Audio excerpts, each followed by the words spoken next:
Welcome viewer, this video tutorial describes, fix Windows 11, 10 stuck on desktop with no icons or taskbar.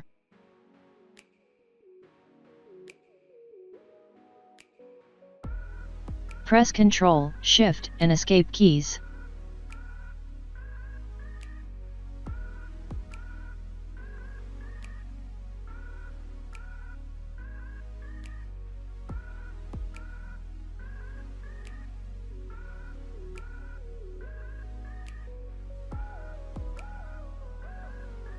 Restart Windows Explorer.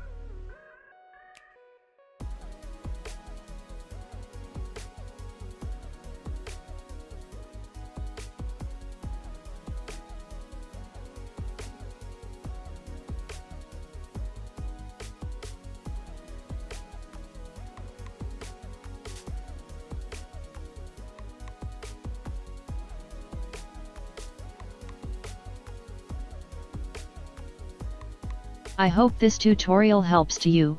Please like, share and don't forget to subscribe our channel. Thank you very much. See you next video.